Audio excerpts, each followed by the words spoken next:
Okay, I'm sorry, YouTube. I know I haven't been on here lately to give you any boxing stories, but I thought, I had some free time, so I'd get on here, just try to discuss with you what's been going on in the sport lately. We got a lot of stories coming in this week. Um, so the first one being Kelly Pavlik pulling out of his fight with Daryl Cunningham. Now, I'm sure a lot of people are a bit disappointed with this. The promoters, Showtime being one of them as well. You know why he pulled out. People find a bit bizarre, in the words of Top Rank. Uh, particularly Bob Arum. Um, and when you really think about it, looking from a casual person's perspective, yeah, uh, who would pull out of a fight where you're getting set up for $1 million payday in your next bout? Okay, that doesn't make sense, right? But here's Kelly Pavlik's argument. You know, his fight with Daryl Cunningham was a setup for $1 million payday with Lucien Boutte, but there's a couple of reasons why he still pulled out. The first one being this Daryl Cunningham fight. Cunningham was a southpaw that Kelly Pavlik had to train for on short notice for 5 weeks. Okay, you know what I'm saying? That's bad enough. But to make matters worse, he's only getting paid $50,000. Okay, I would be a bit disappointed too and angry, frustrated if I was a top caliber fighter and you're gonna offer me $50,000 for a fight like that. You know what I'm saying? Like, what if I was to break a hand? What if I was to lose? I'm not gonna risk $1 million payday for $50,000. That's bogus. Okay, I can see where Kelly Pavlik's coming from. Okay, but you know, a top, aside from that, he stated his second reason, and the bigger reason being that he had heard that Mikhail Kessler had been offered $3 million for that same fight with Lucien Boutte. Okay, he argues that he thinks he has better name appeal than Mikhail Kessler. Okay, Kelly, I agree with you with your first point, but second point, not so much. My reasons being, you got a fight in Canada between two European fighters. So that's gonna blow up. Regardless of what you say, that's gonna blow up. You got Mikhail Kessler, Lucien Boutte, two of the top 168 pounders in the world. Um, Kelly, have you even fight at super middleweight? Like I, we probably, I'm not too sure, but have you? I don't think you fought at 168 lately. Kessler has a track record in that division, so of course you would want to pay somebody like him a bit more money than they would want to pay you. Uh, you know, Kessler's got a track record at 168. He's European, just as Boutte is. They're fighting in Canada. Of course, he's going to get offered more money. You think they're going to give a guy who hasn't fought a single fight at 168, an American, more money than Mikhail Kessler? I can understand your frustrations. Yes, it's less money, but I don't really particularly disagree with why Kessler's getting more money. And I feel like you're contradicting yourself in the interviews you've given, saying that you don't fight for the money. Really? Okay, so why are you arguing over $1 million? It's kind of stupid if you tell me. Yes, it's $2 million less, but $1 million ain't no fucking pocket change either. And then you also went on to say that you feel like Top Rank is gonna cash out on you. Why would you get that feeling? Why would a promoter cash out on you?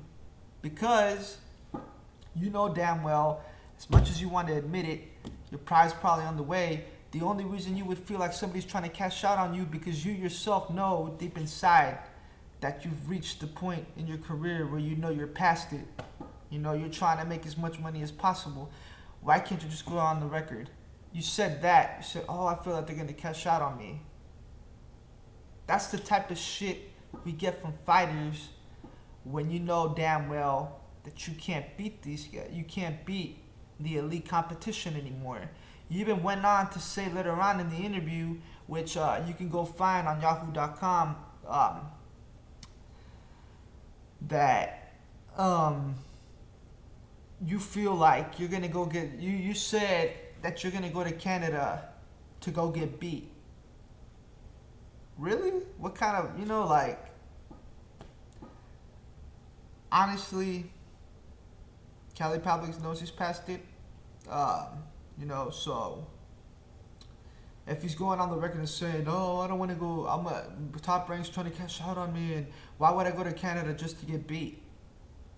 That speaks volumes, volumes. When a fighter says that, deep inside he feels he's past it. The Sergio Martinez fight just proved that to us.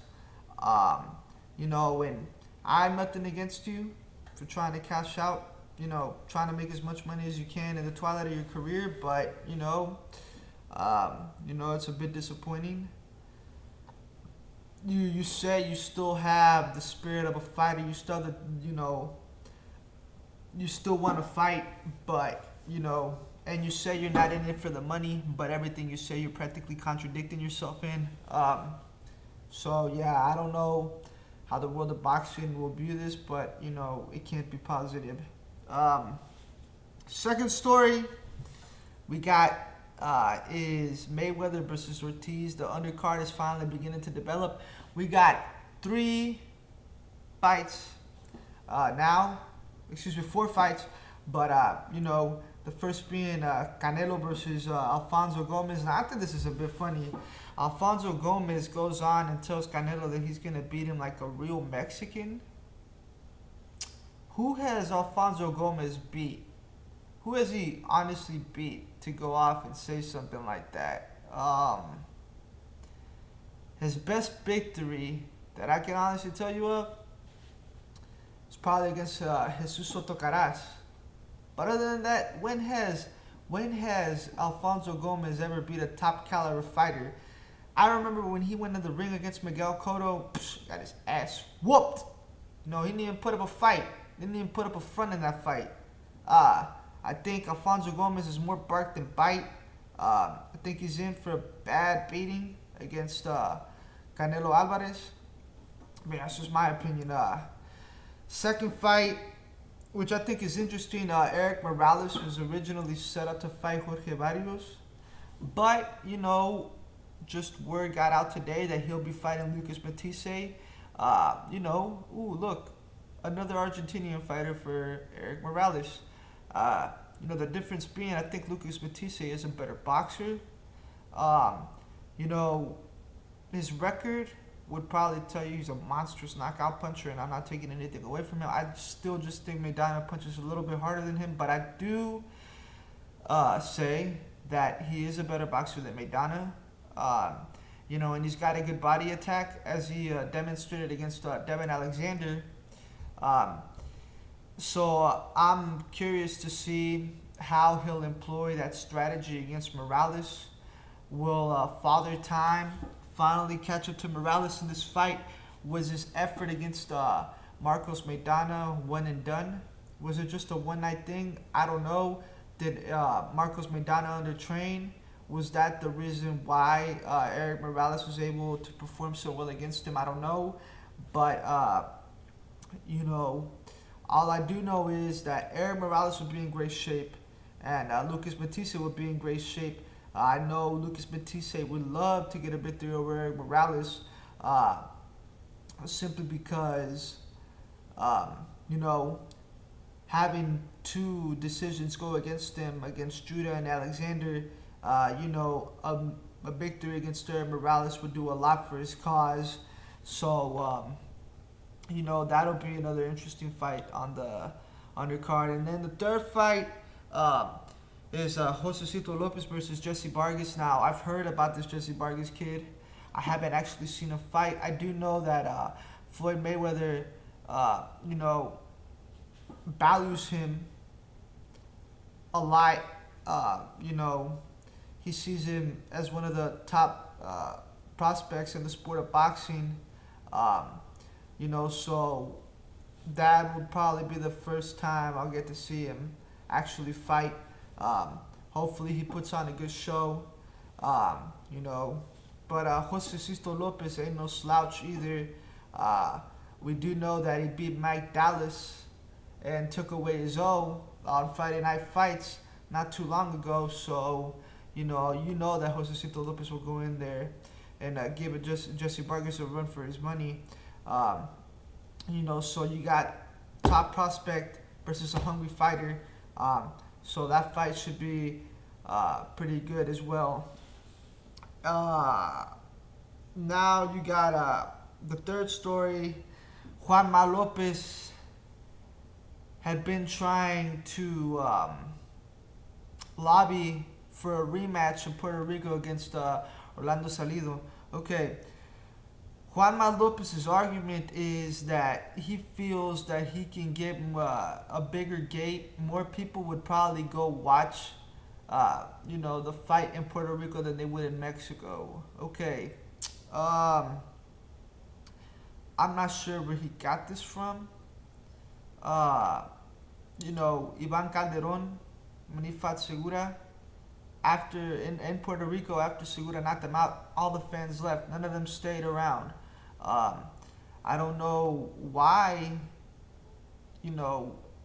Lopez is lobbying so hard for a rematch in Puerto Rico. Because I'm not of the belief that fighters should have to go to the challenger's home turf to defend their title. That's kind of stupid. Look, I'm just telling you right now. If Lopez wants a fucking fight with Orlando Salido, make it in Vegas, make it in, wherever you want to, but fuck Puerto Rico. A champion shouldn't have to go to a challenger's home turf to defend his title. If you want the title, come face me. Where I already went to your home turf and beat you for it. Now, why don't you come back to my home turf or a neutral site and take it away from me? You know what I'm saying? There ain't no reason why Orlando Salido should be going to fucking Puerto Rico now. Fuck the whole business aspect of it. You know what I'm saying? I really doubt that fighters can make more money if the fight is in Puerto Rico than it being in Mexico. That doesn't make a fucking difference. It's a stupid argument. For me, it doesn't even have to be in Mexico, but fuck making it in Puerto Rico. If, make it in Vegas. Make it, the next time you hold a fucking card in Dallas. It don't have to be Mexico, it don't have to be Puerto Rico, but, at least make it at a neutral site. Salido's the champion. That's bullshit. So, all that yapping about, oh, no, fuck that. You know what I'm saying? Lopez needs to chill out with all that shit. If he wants a fight with Salido, he'll take it where it's presented. And Nonito Donaire is back with Top Rank. I like this kid's hunger. He said that he wants 2 fights, one in October and one in December, which I think is great. I think we need more fighters eager to fight. Activity is great. Nonito Donaire has never been a fighter that's wanted to take fights every 3-6 months. He wants fights. That's always been something about him. He always wants fights. He wants as many fights as possible. A fight in October would get him, adjusted to the sport again. And a fight in December would be even better because it's been rumored that he'll be on the Cotto Margarito card in New York. And York is Gamboa, which could possibly be an opponent for him further down the line, would also be on that card. So you have these 2 fighters that are on a collision course on the same card. So let's hope that Nonito gets his fight in October. Let's hope that he also gets a fight in December where he'll be on the same card as Gamboa. He will be fighting against De Leon September 10th in Atlantic City on HBO. I'm going to have to wrap this video up, but, I encourage everybody to check all these fights out, check out the news. Peace.